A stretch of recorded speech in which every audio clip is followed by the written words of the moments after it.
Hello, and welcome to another episode of the Punt Intended podcast, a Dynasty fantasy basketball podcast and a sports ethos production presented by FanDuel. As always, I am your host, Mark C., the Dynasty leader over at Sports Ethos. On today's episode, it's time to detail the biggest fallers from my latest Dynasty rankings. Which players are fading off, and which should we view in a different light? Which players may you need to move off before everyone catches on to their value falling and their on-court fantasy production looking a little worse than before? Before we get into that, a little bit of housekeeping up front. You can follow me on Blue Sky at Mark C. Sports Ethos and on Twitter at MacAttack145. My Dynasty writings and rankings can be found at sportsethos.com with an NBA Fantasy Pass subscription. If you're on YouTube, just go ahead, hit that like button right below. It takes about 2 seconds of your time. Just click on the video, click the like. Hey, and if you're up for it, even subscribe. If you're on audio, listening on your podcast player, leave a 5-star rating.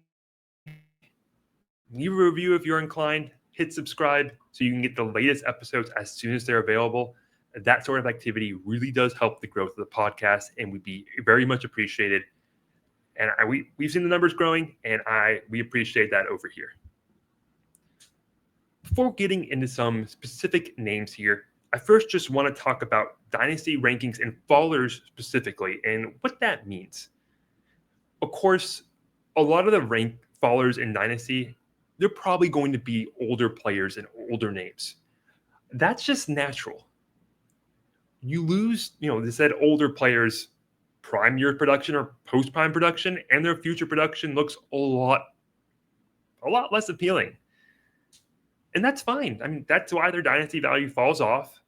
That's kind of baked in a little bit. So there's going to be a number of older players that are here mentioned on this pod. However, I do have plenty of younger prospects and players that were also some of my largest dynasty fallers. I personally do not hesitate to drop down young players that haven't shown the ability to contribute for fantasy or shown an ability to survive on the court and actually see rotation minutes long term. It's not that I hate your young players. I want to be clear, that's not really fully the case. No, I want to see these young players develop and grow, but it's frankly, I haven't seen enough from these players or enough growth rather from these players to augur any sort of faith in them as fantasy or on-court producers long-term. And really, they just haven't given me a reason to not rank them or keep their ranking stable. And I don't shy away from recommending trading away these players or moving off of them for value and being willing to not wait them out, because maybe they haven't shown any indicators that these players are worth that weight. I think one of the biggest missed opportunities in Dynasty is sunk costs, holding on to these players who maybe still have some potential that you can sell on and still believing in them when really there are indicators that are showing the exact opposite and showing you that you should jump off of them. And that's what I do when I do my deep dives. I look for those opportunities. And so I'm giving you the shortcut here. I'm detailing players that you probably should be willing to move off of if someone else believes in their value long term. Am I going to miss sometimes and some of these players end up developing later? Sure, that's going to happen with any evaluator. But do I usually look back at those players and then trust my process and think that more times than not I get these players right? And most of the time, I end up thinking I do. And there's always things to refine in the process. But generally, I think I detail these players ahead of the curve. And that's just going to help you in your fantasy leagues.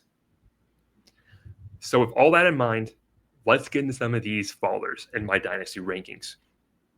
Just like with the Risers podcast, I kind of lumped these players into different categories.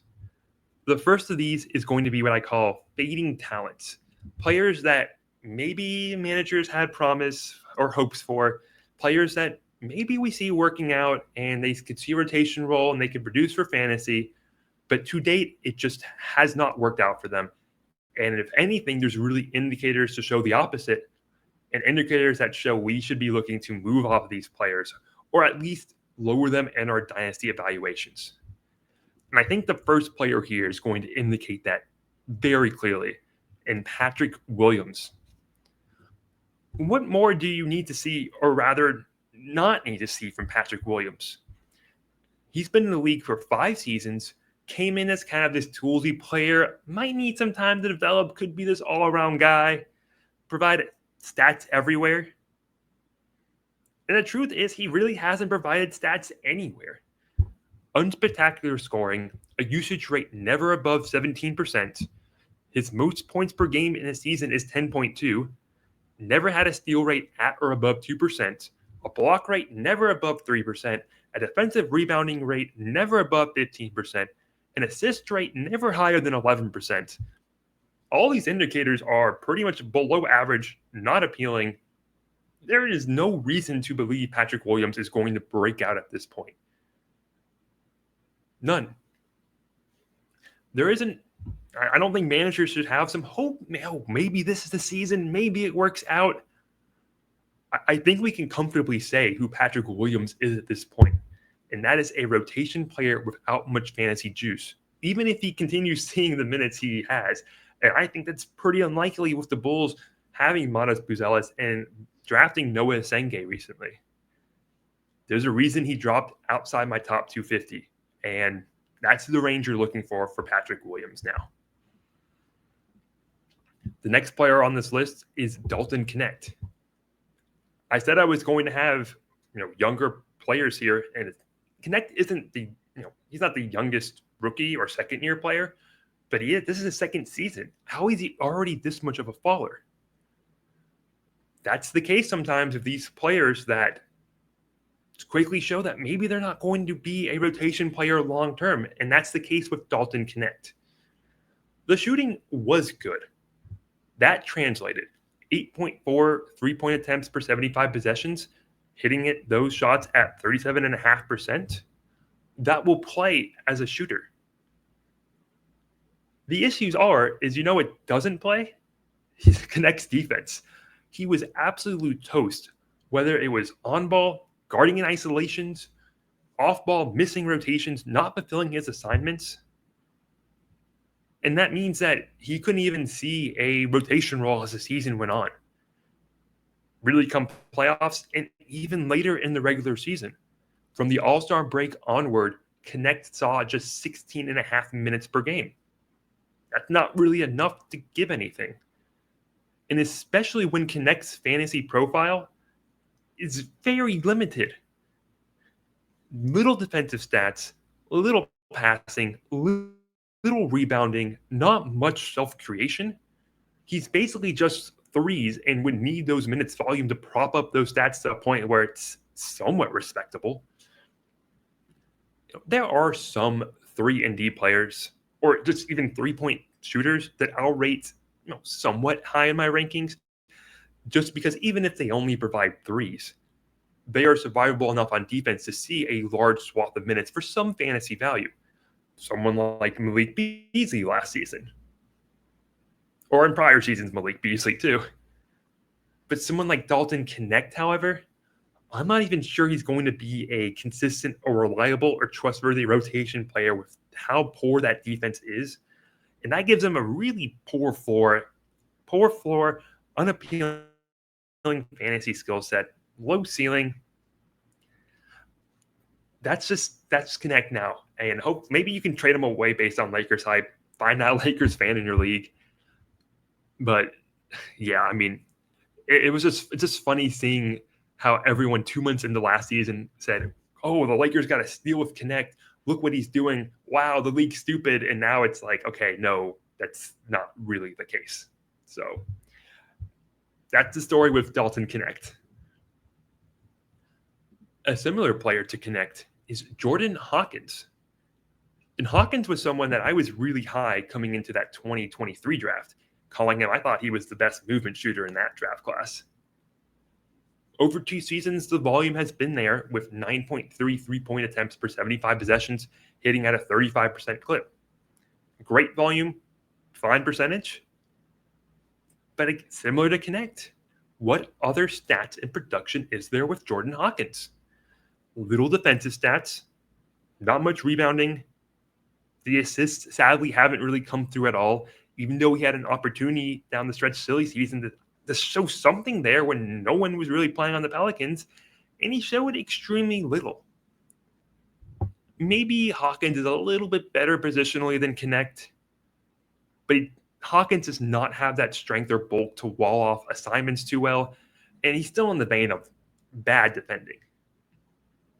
I had hopes that Hawkins could use the threat of his shot to open up driving chances, maybe even have some playmaking.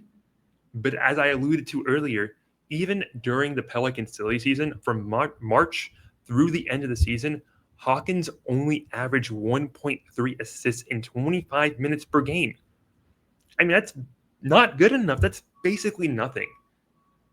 So Hawkins is just a player that, I mean, the three ball looks nice. Shooting is always appreciated in the NBA, but there isn't enough here to really have faith he has a rotation role long term.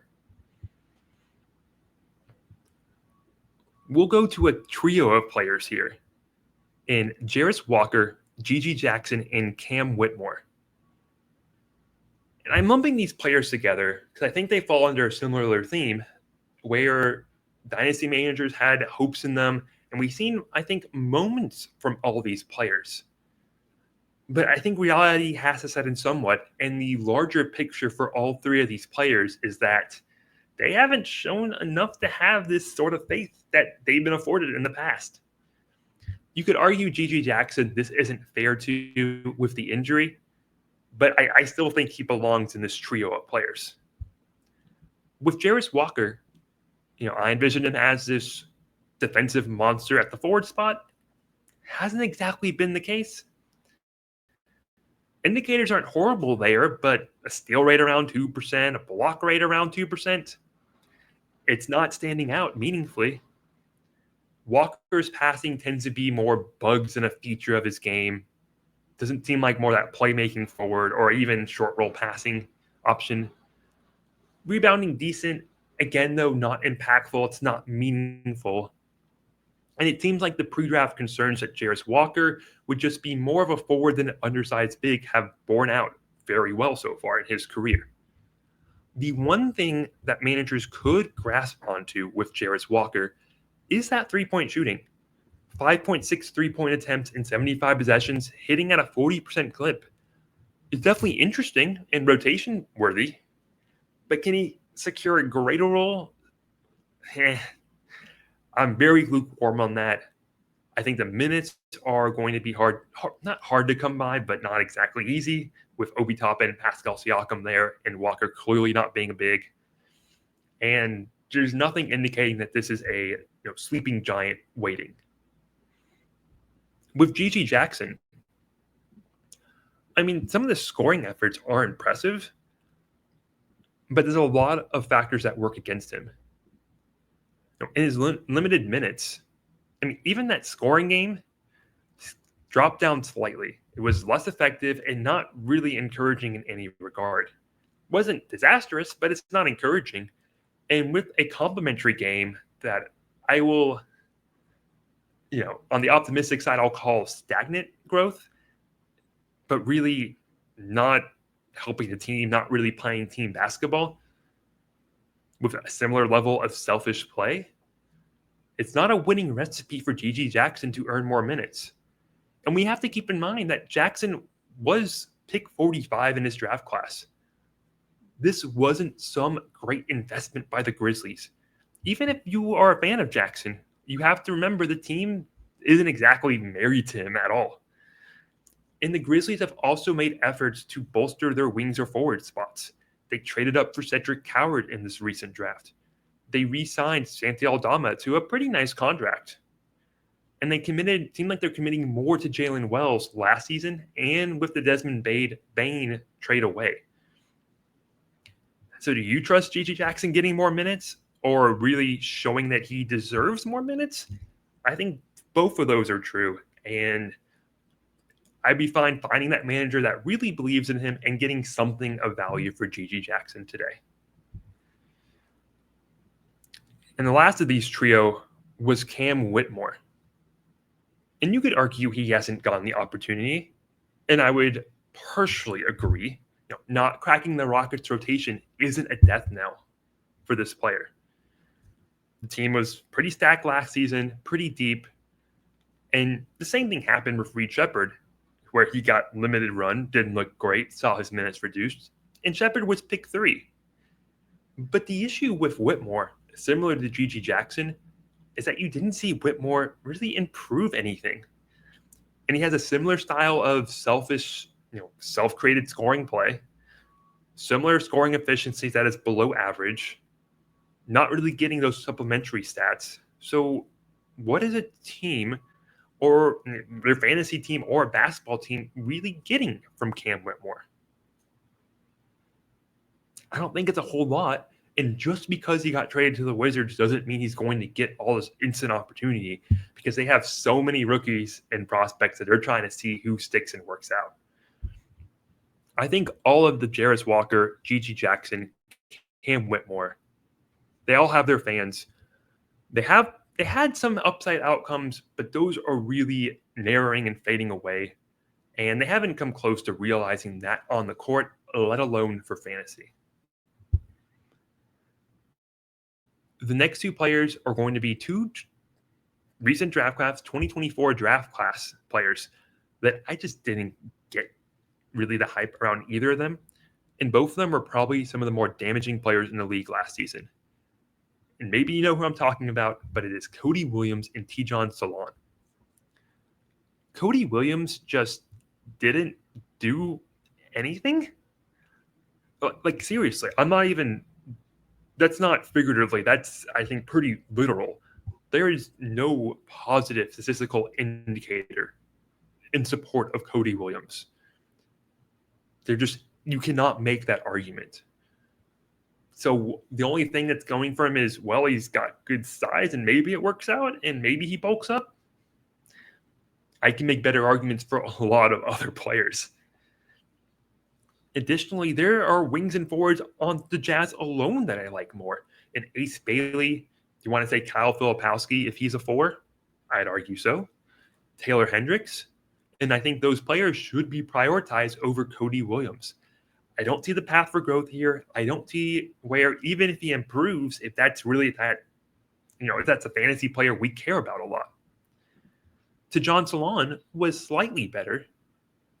I mean, the 18.5% defensive rebounding rate is something, but he's a lot more energy than substance right now. And that's really the only positive statistical thing that he's got going for him. Which, the energy is fine for a player early in his career, but I'd like to see something more if I'm going to invest in him for fantasy. And there's just so many other players and prospects that I believe in more than either of these 2 players. And it's why both Cody Williams and Tidjane Salaun are borderline top 250 for me. Let's now go to Jaime Jaquez Jr. Someone I felt slightly hesitant to downgrade last season and over the course of the season, but I did feel, I'm not trying to be, hindsight goggles here, because that's not fully fair in how I want to operate as a Dynasty analyst, but I did feel in his 23-24 rookie season was extremely overhyped and overvalued, and wasn't it really as encouraging as some thought. And then last season, we saw what maybe the lower end of that play looks like with Jaime Jaquez Jr. We saw his efficiency drop. We saw him be almost a 0 behind the arc with just 3.2 3-point attempts per 75 possessions at a 31% clip, which isn't making me guard you or worry about you from behind the arc. In Jaime Jaquez's defense, his rebounds, assists, steals were slightly better. They were all right last season, but they were all right and even slightly better than his rookie season. But they weren't at a level where that's massively impacting your fantasy box scores or your fantasy matchups week in and week out. In Hawkins' first season, I saw a player that took a ton of contested tough shots, and they happened to go in, but I never felt great about any of them. I saw pretty much the same thing year 2, and then those shots don't go in as much. And that's not as effective a player.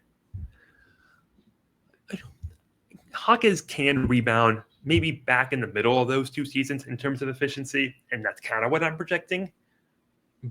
But then that's an unexciting rotation player who kind of chips in some places, but is nothing serious statistically. And that places him outside my top 200. Let's get to a player a bit higher in Dynasty rankings in Shaedon Sharpe. And he'll be entering season 4. And he's interesting because I think his scoring game has taken some strides. We've seen his handle improve, greater comfortability in that mid-range. But the other aspects of his game just haven't really shown any growth or improvement. The assists are still pretty below average. He's not really a natural passer. The rebounds and steals are just kind of floating out there. Threes, the 3-point volume isn't really impressive. It's fine. It's there. It's average. And Sharpe is really just more of a scorer than a creator right now.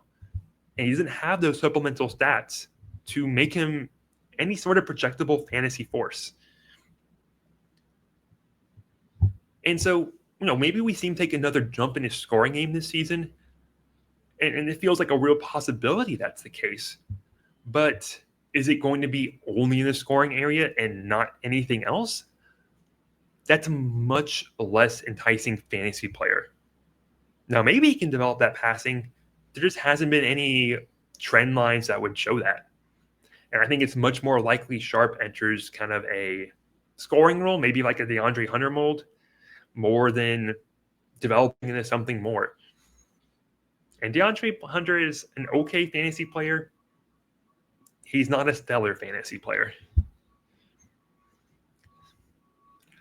Let's move now to Noah Clowney, who, I liked him last year, but the hype bubble was, and then it got popped. That hype bubble blew up, and then it blew up in people's faces a little bit. Clowney was a player who had a chance to produce unicorn big stats in blocks, threes, and boards. And one of those was true. The shooting volume was actually pretty shocking for his player archetype, and shocking in a good way. 9.4 3-point attempts per 75 possessions, 33.3% making it. That's actually pretty good for this player archetype. But everything else is a little sketchier. A career 2.5% block rate. Does that sound appealing? It should not to you. A 16% defensive rebound rate. That's not cutting it. That's not giving you really too much in boards. I think what's even worse with Clowney is that he isn't showing himself to be even a capable big. It was thought maybe he could be a tweener, but his 2-point field goal percentage and his finishing and his roll game is just been non-existent, really. His 2-point field goal percentage is just 49% with some horrible finishing around the rim. And if Clowney is going to profile more as a forward who can't even moonlight as a big, I think that makes him a much less appealing utility player on the court for NBA teams. And then pair that with the fantasy game not matching the vision. He needs a lot of growth for me, at least, to restore fantasy faith in him. The last of these fading talents will be Gradey Dick. And I've been higher on Gradey Dick, and we saw a good start to the season last year. But like a lot of the shooting talents that we had discussed previously in this section, Dick just hasn't shown enough besides the threes in his fantasy profile. I want to believe that he can add some passing and steals to his game, but there's not enough evidence for it. And it pains me to say that because I want to rate this player. I had to move him down. I had to face the stats that were in front of me. Stats of 10.3 defensive rebound percentage. That's not pretty. A 1.5% steal rate. That's not much. The assist rate's low. Sadly, there is not statistical growth and indicators for Gradey Dick. Add on some rotation playtime concerns with the players that they got in Toronto, it was hard for me not to fade him a little bit in my latest rankings. We're going to move now to the next category of Dynasty followers. And this is simply going to be aging players. Now, there are a lot more players that fell in my rankings due to their age. And I'm definitely not listing all of them here because they would just be a laundry list with similar reasoning. But I did want to highlight some of them that either I think shows a concept that we need to keep in mind, or players that you aren't thinking that are aging, but actually are, and you probably are better moving off of them. So the first subset, I guess subgrouping of this group of aging players is going to be aging centers. I believe I talked about this in a pod or an article, but centers are kind of unique in that you don't have a lot of tweener center types. You are either a center or you're not. And almost every team in the NBA needs to play centers for just rim protection, for defense, for rebounding, and just that big man threat down low. And so there are starting spots for centers. And if you are in that group of starting centers, you're going to see corresponding play time and fantasy production. But as soon as you are not in that subset and a team deems you worthy of not paying you or not playing you those minutes, that fantasy value plummets. And we're going to see that with these centers that I'm about to list. But I think we need to keep that in mind with centers that are approaching that cliff. Someone like Jakob Poeltl could be approaching that cliff very soon, for instance. But the centers that I did drop in my rankings and were some of my biggest fallers were Clint Capella, Jusuf Nurkic, Nick Richards, Jalen Smith, Robert Williams, and Jonas Valanciunas. So, going off my capable centers eventually have an expiration date and are no longer capable centers theory, that was exhibits A, B, C, D, E, F, G. It's not that these centers are even necessarily awful anymore, but they either have on-court flaws preventing them from seeing serious run on teams. That's you, Jalen Smith. They either have injury history where teams can't commit to them or they can't see enough play time. Sorry, Robert Williams III. Or these players are just simply getting older and getting passed up by others. Clint Capella, Nick Richards, Jonas Valanciunas, Jusuf Nurkic. And, I think these are all obvious droppers in dynasty rankings, but I think it does indicate that centers who are reaching sort of, 30 or the end of their contracts, be prepared for that starting role and their minutes to maybe drop off sooner or right away even. Next aging player here is Marcus Smart. I discussed him a little bit when he signed with the Lakers a few weeks ago, but he's had an injury-marred past 2 seasons. I'd argue he's an awkward fit with the Lakers. He's now 31 years old, and I don't think he's going to get as many on-ball reps and see those assists. His shooting is pretty bland. Can he give you those same steals? I don't think it's going to be the same levels that prime Marcus Smart gave, for sure. And I don't really see an argument to where the production for Dynasty is coming from. And maybe you could argue he should have been dropped earlier in my rankings and therefore not have been as big of a dropper this time. But Marcus Smart did end up being one of my largest droppers in this set of rankings. The last aging player here is Jerami Grant.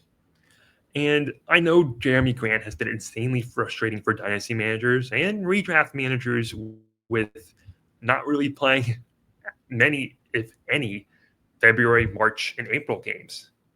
But I don't think people realize just how far he's fallen down in terms of his production. Here's a not-so-fun fact. Did you know Jerami Grant nearly shot as well behind the arc as from two-point range? He shot 36.5% from deep, which is great. And he shot 38% inside the arc, which is awful and dreadful. And he's not even a volume scorer these days because he's frankly just not playing inside and he's content bombing from deep. He only scored 14.4 points a game last season. And I think that, if anything, that shooting volume trailing off is more indicative of Grant's age affecting his play and his fantasy production. Others could be stepping up in Portland now, and with Jerami Grant tailing off, he's easily outside my top 200. And some managers may not treat him like that. So maybe make some virtual calls or messages across your league and see if someone still thinks Jerami Grant has some productive seasons left. The next category of fallers here is situation-related players. And most of these players in the section, maybe their talent have faded off a little bit, but generally I appreciate what they bring, but perhaps their team isn't believing them currently, or they just aren't fantasy options yet, or perhaps there's reasons that their situation won't allow or won't afford them the room to grow and show a fantasy breakout. And again, some of them are fading talents, which is why the team is drafting above them or making moves above them. But I would argue their situation is probably more what holds them back. I don't think this is, I think this will be made clear with the first player here in Goga Bitadze. If I were running the Magic, I would have not extended Wendell Carter Jr. during the season last year or last offseason. I would have gone to Goga Bitadze, traded away Wendell Carter Jr., and been fine starting Goga Bitadze as my center. But I do not run the Magic, and Bitadze is just not seen by the Magic, not even as a starter, but as a solidified rotation option. I mean, I think he's better than Wendell Carter Jr. My rankings reflect that. But it's pretty clear that Bitadze just is not going to get the run that I think he deserves on the Magic. That's been staring us in the face the past season and a half, 2 seasons. And he does need to trade away. He needs to get another situation for him to realize his fantasy value and potential. The next player here is Keyonte George. And you could argue George hasn't exactly shown the growth needed to hold his place in fantasy rankings. I think that's fair-ish. But it's weird because at the same time, I think Keyonte George has shown some strides. He did improve last season, and I think if you just look at raw efficiency, it's not encouraging. But if you go a little deeper at his shot diet, he actually does shoot pretty efficiently compared to the shots that he is getting. The issue is that he's not getting the most efficient looks, and the passing game isn't really there for Keyonte George. So that overall offensive picture is still lacking some. Still not filled in completely. The passing, I mean, it's there, but it's definitely not a level above that. And with that tough shot diet, it is hard to see Keyonte George truly be the face of an offense. And the situation is even more muddled with the recent trade up in the draft for Walter Clayton Jr. And Isaiah Collier still existing there. So it makes me sketchy of and unsure of George's future prospects and what chances he will get. Factoring in that trade up in the draft especially, that is not a move the Jazz had to make. But they felt they had to trade up for an older point guard, point/shooting guard, an older guard specifically. That feels like a vote of no confidence for the guards that you currently have on your roster. And so while I think George has made strides, it's not been enough for the team to have faith in him, and I don't think he's going to see this. He might see 30 minutes a game plus. I wouldn't be surprised if he sees below 28, he sees more 25 minutes a game plus as we get to the end of the season. The next player here is Jabari Smith Jr. I feel like I've defended Jabari Smith Jr. multiple times in various places. And I've said I've loved what Smith brings on the court. He's an extremely versatile defender. I think he holds up extremely well in isolations, can guard a variety of player archetypes, good rotation timings, a decent enough respectable shot from deep. He's willing to fight inside for rebounds, provide some weak side rim protection. But the problem is that not many of those items and stats in eye test stuff has translated to any fantasy production that is substantial.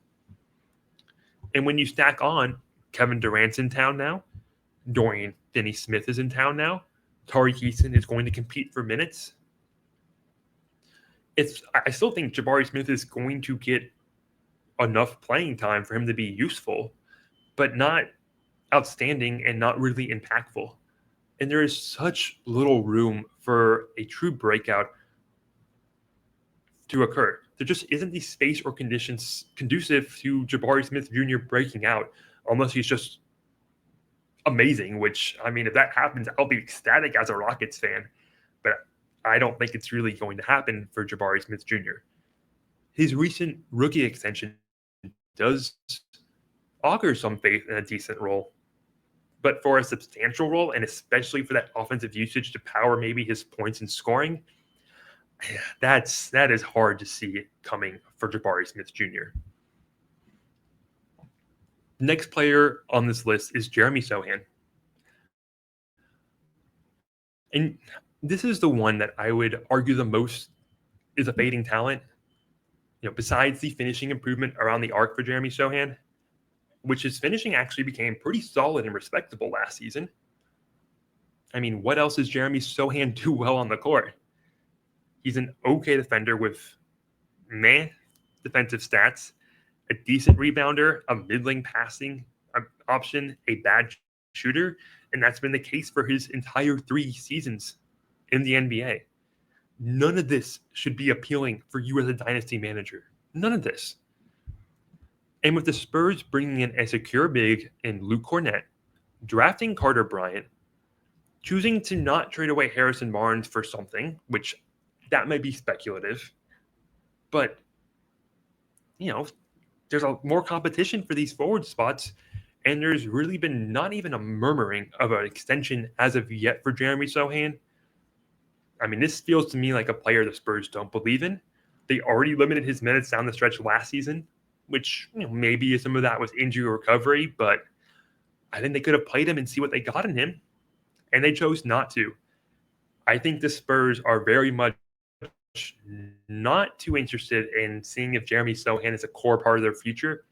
And if for some reason you are treating Sochan as a core part of your team, I would shift that thinking ASAP and do a 180 on it. The last situation-related player here and situation-related faller is Anthony Black. And with Anthony Black and the Magic made a pretty big trade for Desmond Bane, and they brought in Tyus Jones.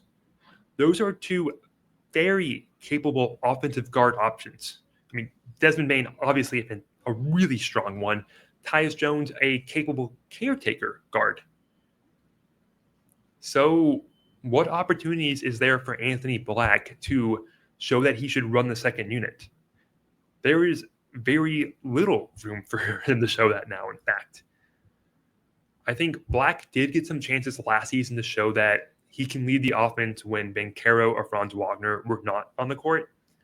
And it was okay, but it wasn't to the level that at least I wanted to see. And it seems clear it definitely wasn't to the level that the Magic have any faith that Anthony Black can run the offense. So how is he going to get assists? How is he going to get points in driving the ball? It's just going to be off-ball options. And that's sadly not an enticing role for dynasty managers and for fantasy production. The last category of dynasty fallers is going to be injury-related players. And I've said this multiple times, I don't like really bringing this up because I feel like it's obvious with these players, but I still feel like it does need to be noted somewhat and should be mentioned because it does impact what moves you make if you roster these players or if you're interested in these players. The first 2 are going to be Jonathan Isaac and Lonzo Ball. With Jonathan Isaac, he did play 71 games last season, but he always looked like he was a little hobbled, clearly pushing through some nagging injury or through something. His minutes had a clear cap of pretty much 15 to 17 minutes a game, and his effectiveness looked muted throughout this whole process. And sure, I mean, the per minute potential was oozing 2 seasons ago when he did return to the court, but that was not as strong last season, and the minutes don't look like they're increasing. And so Isaac is just not someone I can trust to be a contributor ever, honestly. He'll have his moments, but as a night in, night out fantasy producer, I think you're taking a lot of gambles there with Jonathan Isaac. And even as a depth producer, it's pretty shaky. And the same can apply to Lonzo Ball. I was very skeptical of his return to the court, and I'm glad that he proved me wrong, because he is just one of those fun connector pieces that I love watching and I love appreciating. But I think it's that sort of injury return and recovery just does affect you for the rest of your career, will limit his minutes. And it's just, again, it's tough for me to rely on that sort of player long term. The last two players here that we'll discuss on the pod are Damian Lillard and Dejounte Murray, who both suffered Achilles injuries. I am obviously hoping that both Lillard and Murray return close to full strength, can return back to their previous selves, but I am just not ready to go against the history of Achilles injuries. For Murray, I'd say you're probably missing most of this season. Lillard, you are for sure missing the most of this upcoming season. And then in 26-27, there probably still is going to be some sort of ramp-up period to play. That could always be rocky for these injuries. And then what sort of player talent are you actually getting? Murray already looked rough on the Pelicans before that injury. Lillard is already an aging player. I think there's a lot of risk in even assuming these players will get back to 90% of what they were. And that's not even factoring in the role on the teams they'll be on or what their minutes are going to look like. There's just so many factors that are risky here. And when you stack all of those risk factors on top of each other, it makes it really hard for me to trust these players. I'm going to bring up Jason Tatum and Tyrese Halliburton now. They actually didn't drop as much in my rankings as I thought they would. They're both around the top 15 mark because I still think they'll have a similar role when they come back. And even if I discounted their production to like 90% of what they were before, that's still an extremely solid player. And I think you can still trust them long term. With Lillard, I don't have that same faith. And with Dejounte Murray, seeing some signs of his talent fall off before he had that Achilles injury, that's where some of those risk markers go off for me. And we'll leave it there on a bit of a sad note at the end of this podcast. Again, if you want to, listen to a more uplifting one, an optimistic one, check out the first podcast rather in the series, my Dynasty ranking risers. There is plenty of useful information there. Hopefully you got some good information here, and now you can look at your rosters and maybe find some moves and that just help you increase the talent squad of your roster and get off some of these fallers, and you can help your squad stay on the up. But we'll call it there, and we'll see you next time on the Punt Intended podcast.